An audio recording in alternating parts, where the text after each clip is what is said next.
Hinihintay ka na ng mga kaibigan mo!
Ano nangyari sa akin?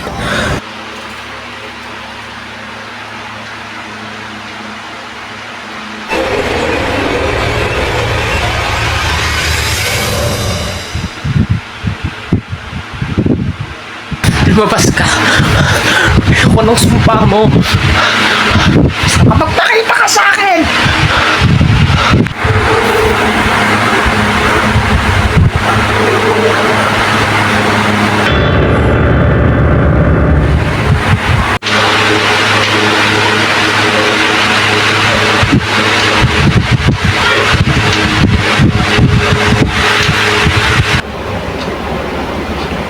Ellie, anak, ano nangyari? May masakit ba sa'yo?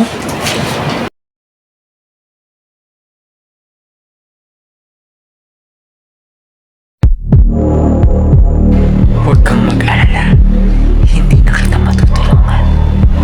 Anak, okay ka lang ba talaga? Ano yung mga pinagsasabi mo? Ellie!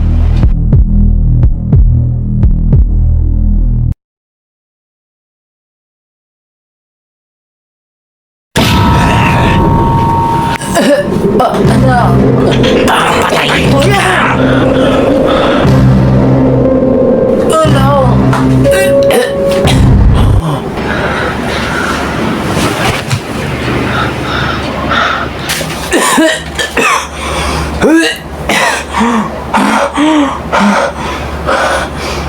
Ma, anong ginawa ko? Ba't ko kayo nasaktan? Anak, hindi ikaw yan. Kailangan natin tumawag ng tulong. Dito ka lang, tatawagin ko si Doc.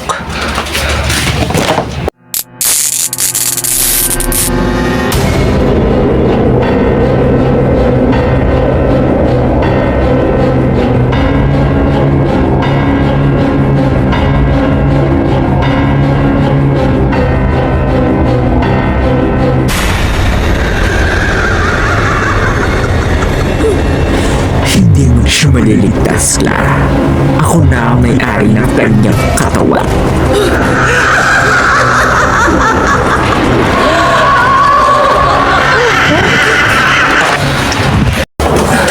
Tulong! Tulong! Nurse, ang anak ko!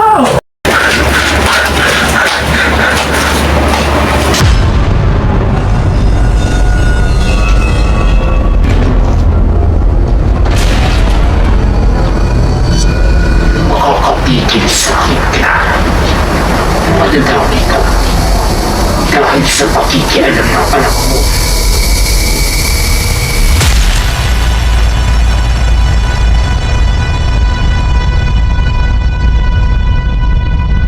Ma'am, ano po nangyari? Ba't po kayo sumisigaw? Tulungan niyo ako. Nandyan siya. Nandyan siya. Ma'am? Ma'am, wala naman po akong nakikitang kakaiba. Kalma lang ho kayo. Dito, nurse. Ellie? Ellie! Nasaan ang anak ko?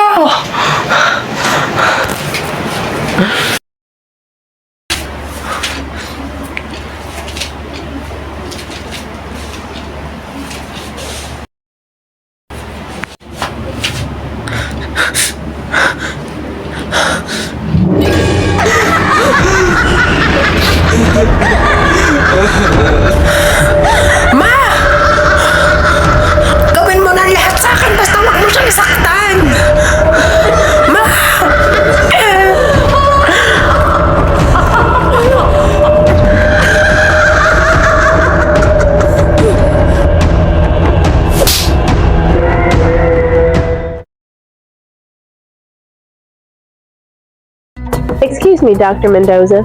The patient's mother is waiting in your clinic. Okay, thank you, Nurse Williams. I'll be there.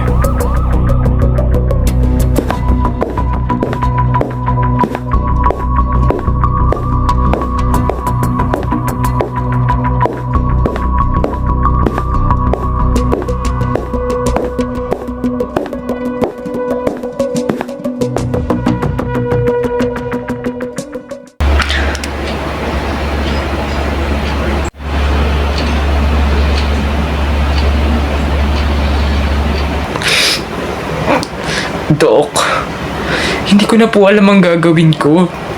Kanina pong madaling araw, parang hindi po siya ang anak ko. Parang hindi siya si Ellie. Nag-iiba ang mga mata niya. Clara, I understand what you're feeling right now. But, wala naman akong maling nakikita sa mga test tungkol sa body ni Ellie. Nothing's wrong. Hindi ito tungkol sa mga test. Dok, parang may demonyong sumanib sa kanya. Parang nag-iba na siya tapos ang lakas-lakas niya. Parang hindi na siya tao. Parang hindi na siya yung Elling pinalaki ko. Do you believe na meron itong kilalaman sa mga supernatural? Dok, ilang buwan na ang lumipas. May nangyari sa kanya sa isang lumang mansyon. At may nagpakita sa kanyang espiritu. Nangyari na to noon. Ayoko maulit pa to ngayon. Kaya Dok, tulungan niyo po ako. Kung hindi niyo siya matutulungan dito, kanino pa ako lalapit? Dok, ayoko mawala siya sa akin.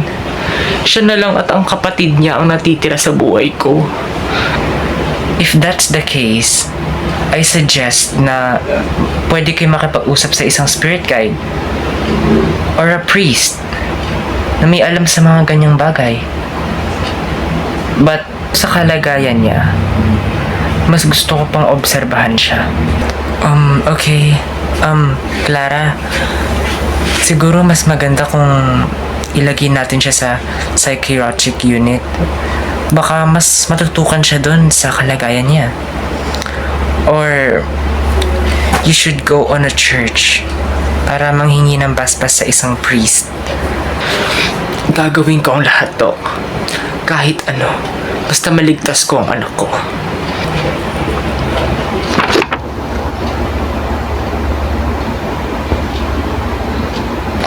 There's nothing wrong sa mga tests, Pero but I have this feeling na di ko maintindihan.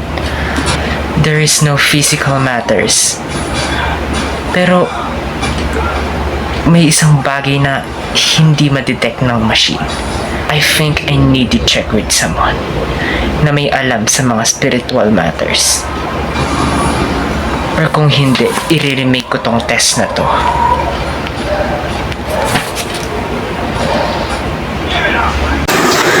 Aba, Ginoong Maria, napupuno ka ng grasya, ang Panginoon ay sumasa iyo. Bukod kang pinagpala sa babaeng lahat at pinagpala naman ang iyong anak na si Jesus. Santa Maria, Ina ng Diyos, ipanalangin mo kaming makasalanan, ngayon at kung kami mamamatay. Amen. Tulungan niyo po ako. Tulungan niyo po gumaling ang anak ko.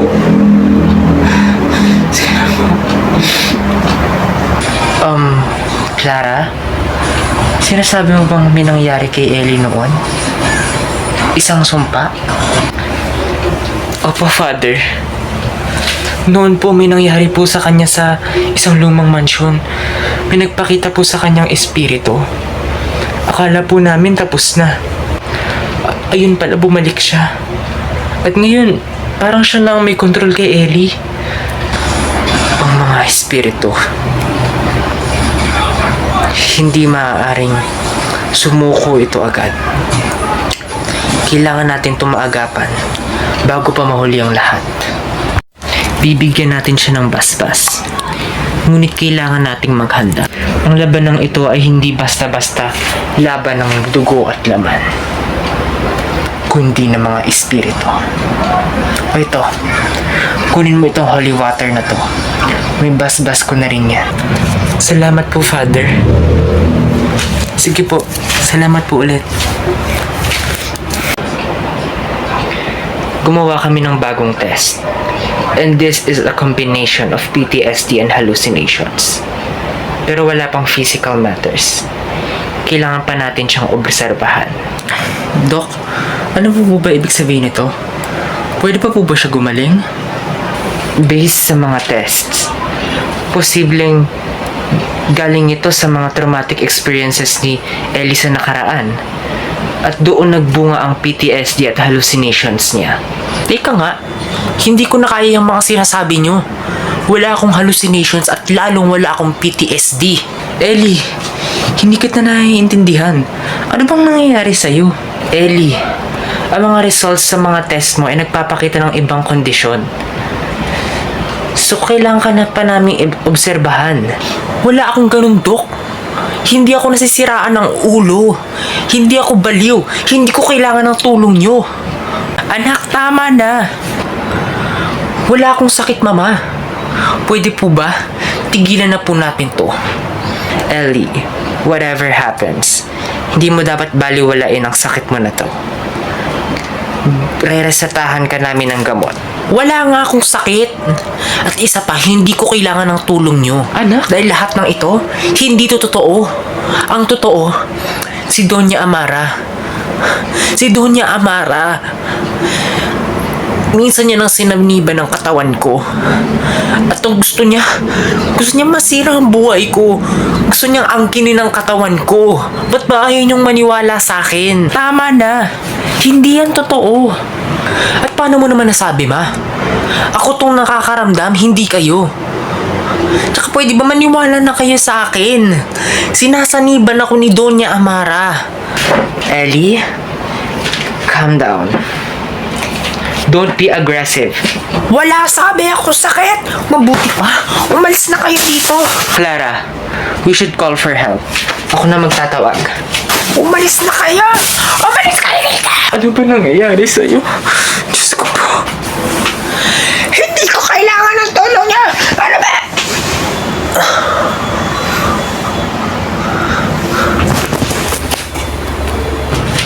That's okay, Clara. Gagaling din si Ellie. Don't worry.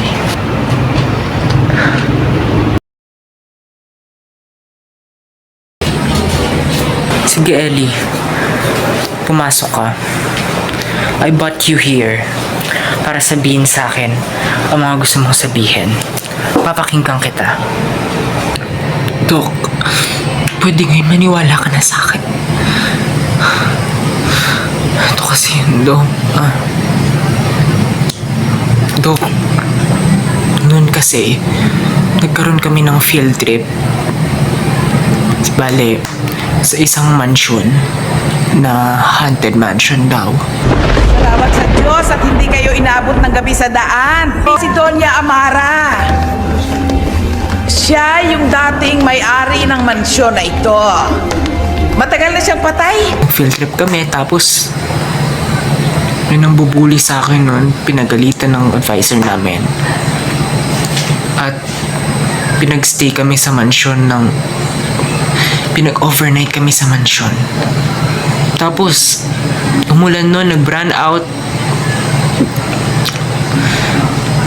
May narinig silang voice record dun sa cellphone. At doon nagsimula yun. Napakinggan ni Ma'am. Tsaka nung kaibigan ko.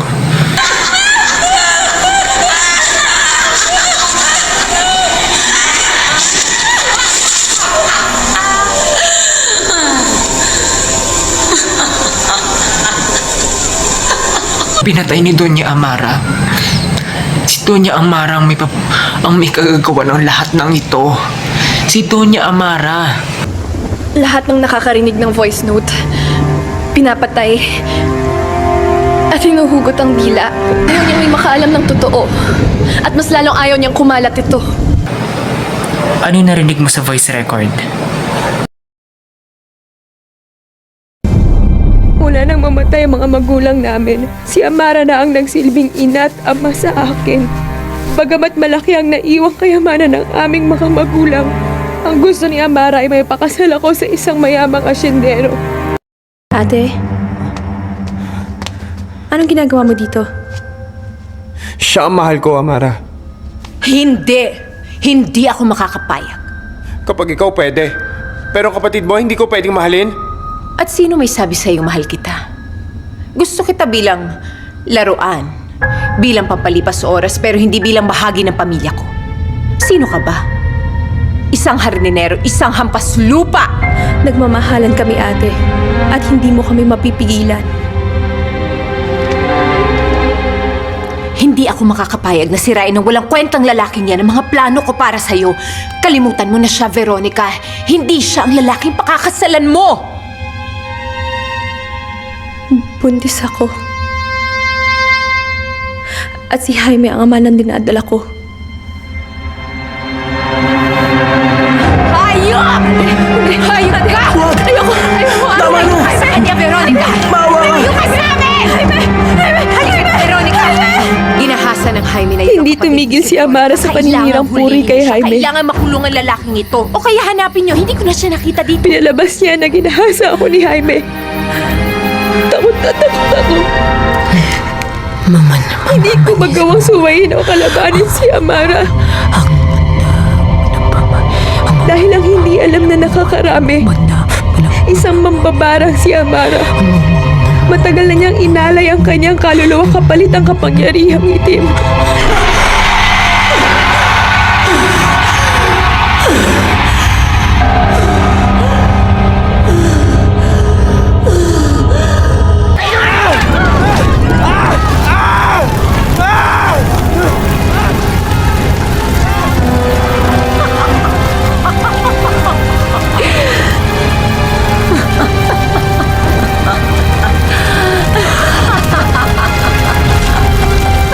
At ayun, nagpakamatay si Veronica dahil sa labis na nararamdaman niya.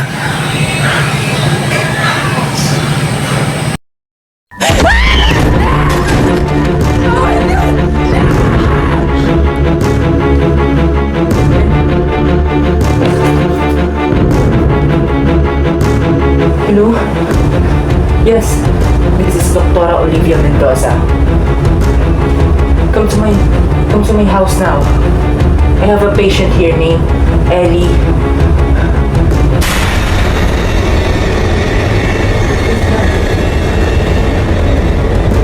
Sige. Thank you.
Ellie! Ellie, wake up! Ellie!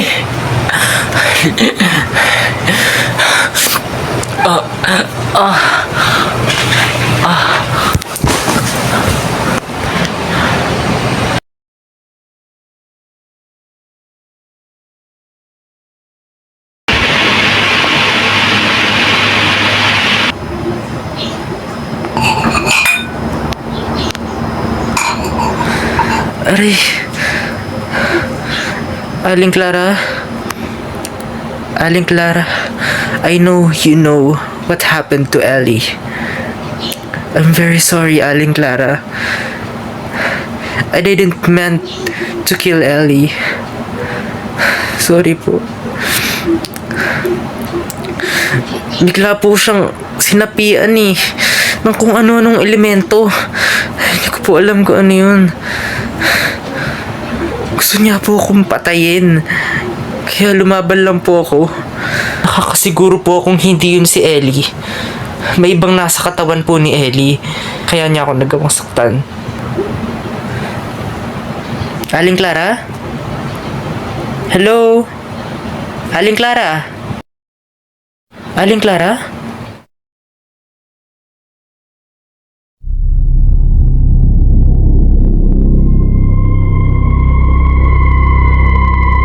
Aling Clara?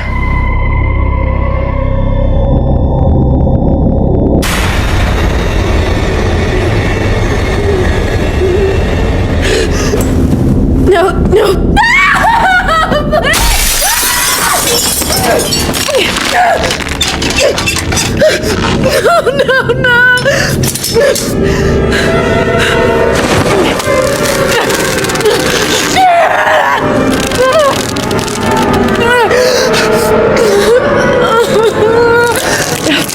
Tignan mo ang gagawin ko sa kaibigan mo, Olivia.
Dr. Olivia Mendoza.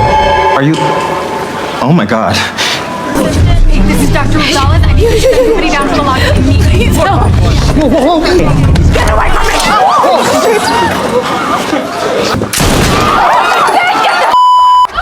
Away from me! I'm sorry. I'm sorry.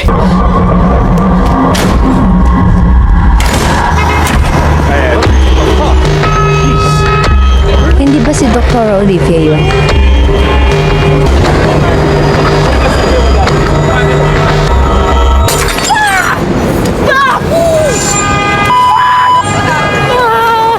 Liv? Ano nangyari sa'yo? Teka. Oo, alika. Pumasok ka sa kotse. Stephanie, thank you so much. Akala kong mamatay na ako. Ano ka ba, Olivia? Wala lang yun. We're best friends. Tulungan talaga kita. Pahinga ka na lang muna dyan.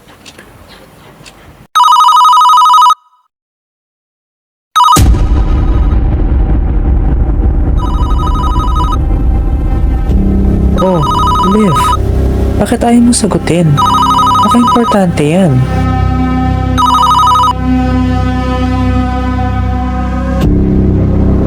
Hello, Stephanie. Naku, Liv. I'm so sorry. Hindi ko nabasa yung mga messages mo.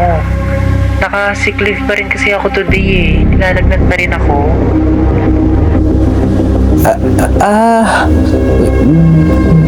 Ganun ba? Oo eh. Sige, inom muna ang gamot. Tawagan na lang kita mamaya. Bye!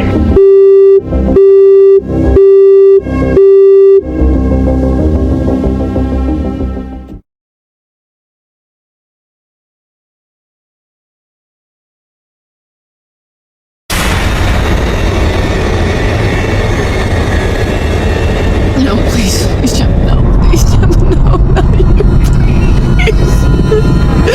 No, no! No! No! No! Let me the fuck out!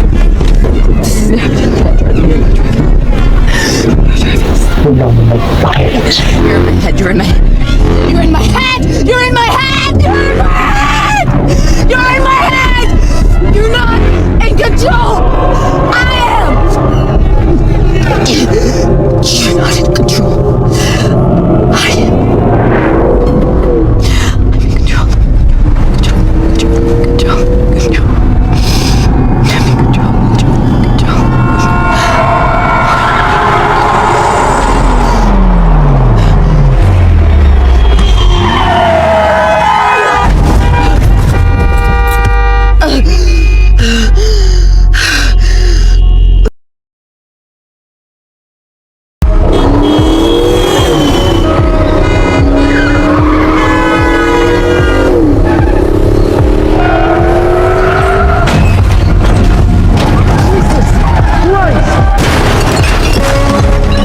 Help me. I need to be in a coma. I'm a doctor. I know what I'm doing. Please. Tulungan mo ako. No one else should suffer from this curse. If someone has to sacrifice, it should be me.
Olivia. Matagal na kitang hinihintay. Let go of me.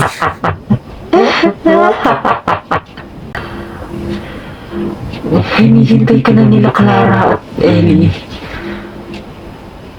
Sumunod ka na sa kanila.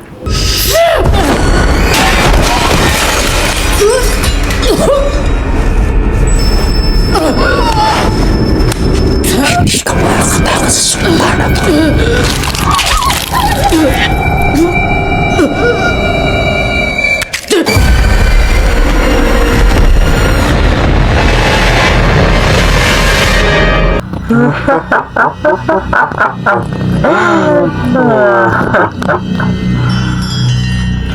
Walang makakaligtas sa sumpa ni Doña Amara. Mamamatay ka na, Olivia. Mamamatay ka na.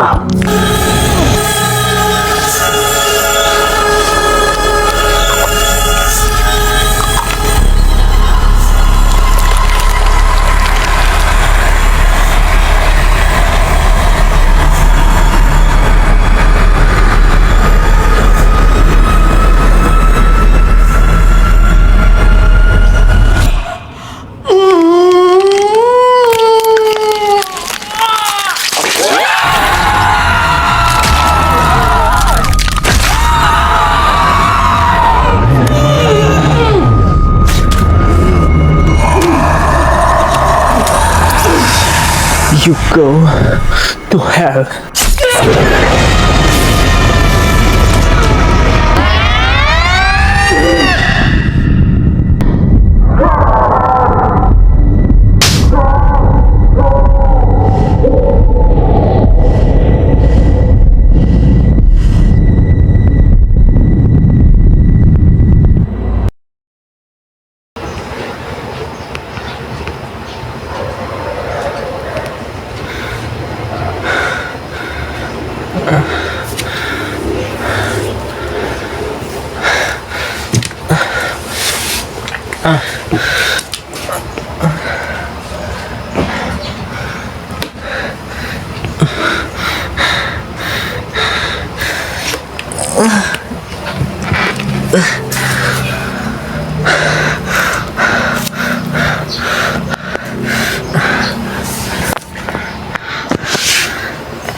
Hindi ko to suot kanina.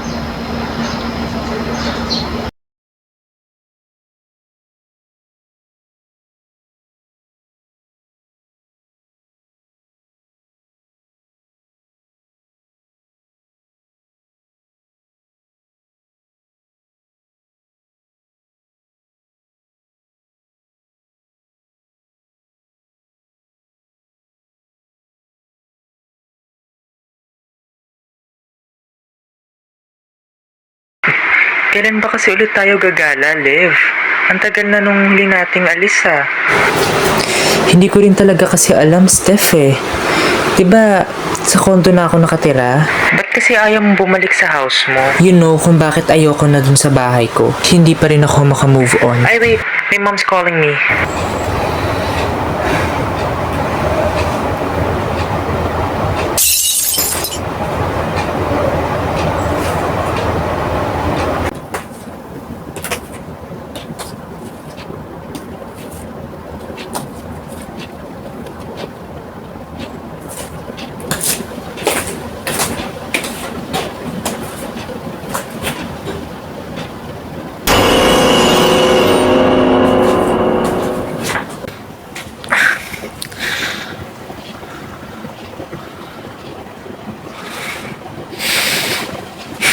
Baka ako na yung nag-hallucinate. Tulog na ako.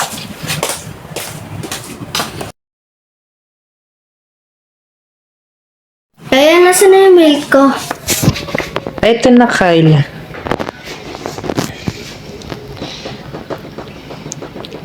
Kailan pala yung exam mo? Bukas ang exam ko kaya matutulog ako maaga. Ah. Okay. Good luck sa exam mo bukas, Kyle. Thank you. What?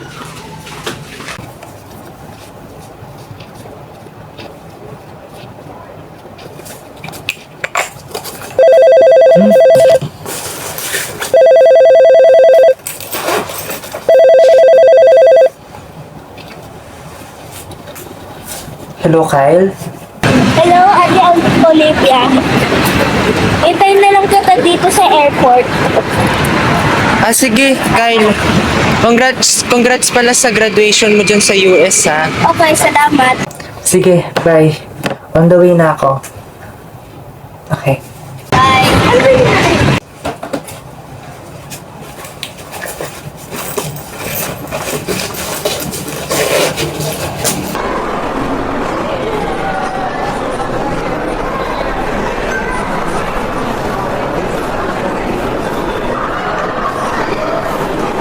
Kyle, let's go.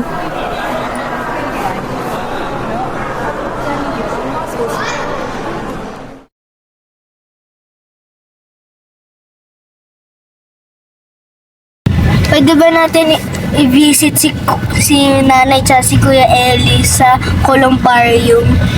Sure. Ah, sige. Malapit naman dito yon.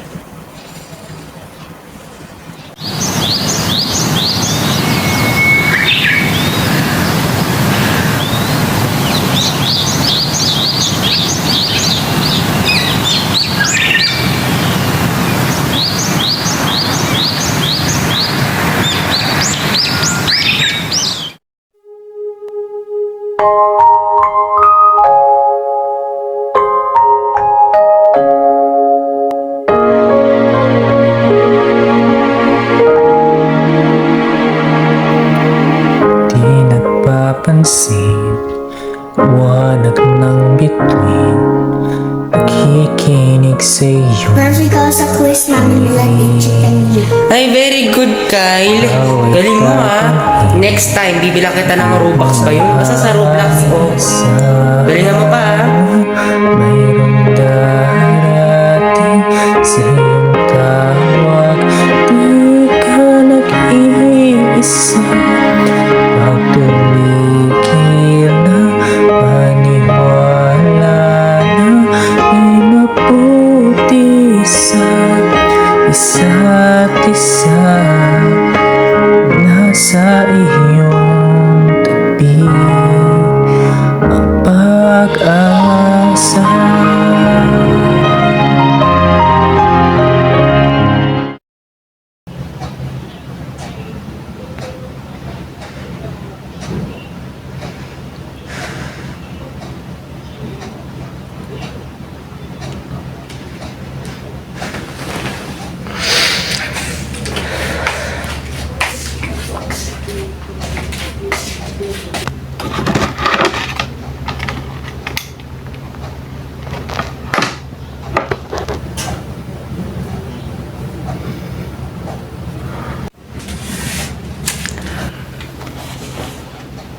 Alam nyo, kung nandito lang kayo, siguradong proud na proud kayo kay Kyle. Nakagraduate na siya sa US.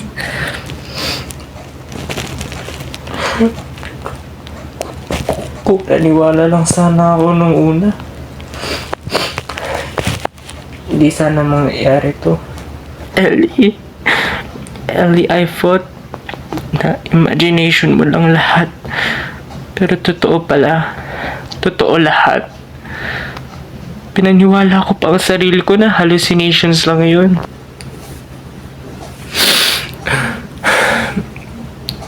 Sana pala mas naging close tayo. Hindi ko alam na mawawala kayo agad.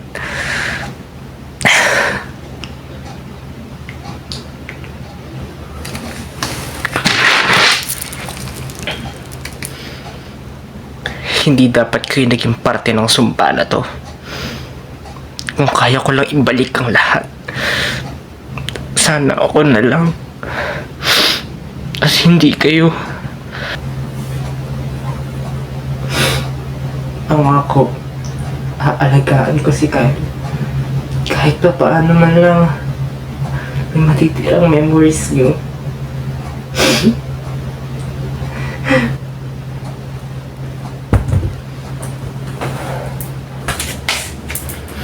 Tapusin na natin to, Amara.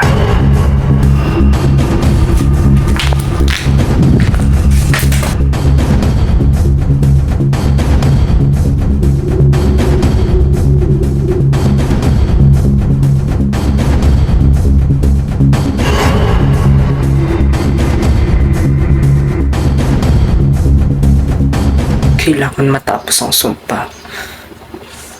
I will give justice kay Ellie at kay Aling Clara at sa mga naging victims pa ni Amara.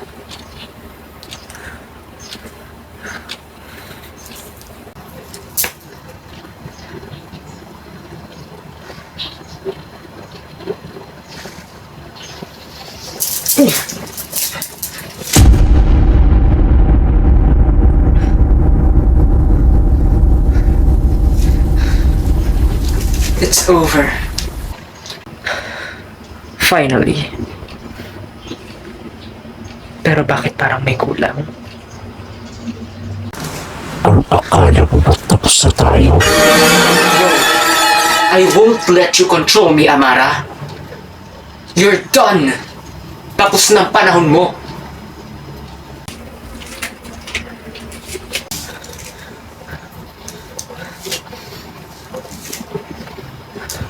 Our Father, who art in heaven. Ang sumpa ng pintas ay buhay pa. At ikaw ang magiging susunod. Hindi mo na ako makokontrol. Wala ka ng kapangyarihan, Amara. Let go of me.